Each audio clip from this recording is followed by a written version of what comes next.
This is a Nite Rider Lumina front light, and this is their light mounting setup.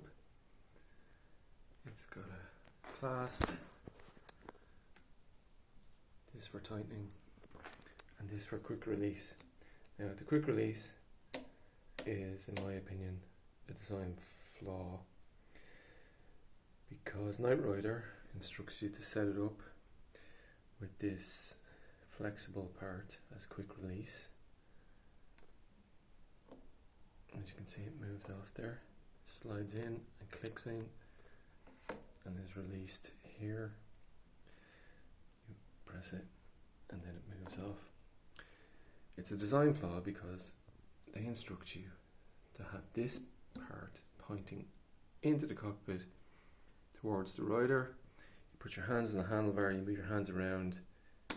So many opportunities and occasions to touch this, and it has resulted in this sliding off, hitting the ground and damaging these tracks. As you can see, there's damage there,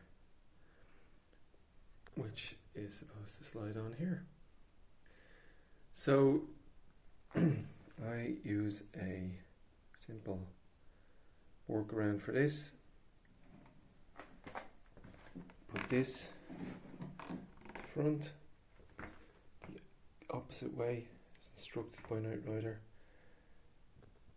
I position the light just like I normally would, and then I just push it on nice and tight.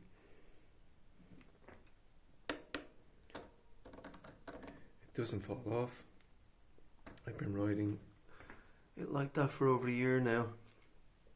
After it came off, it got damaged at least 2 times. So instead of buying new light setup or new mounting clasp, or just being utterly frustrated with it coming off and all the time, just simply flip this quick release section to the front, away from you, so it's facing out towards the road, and it should work fine.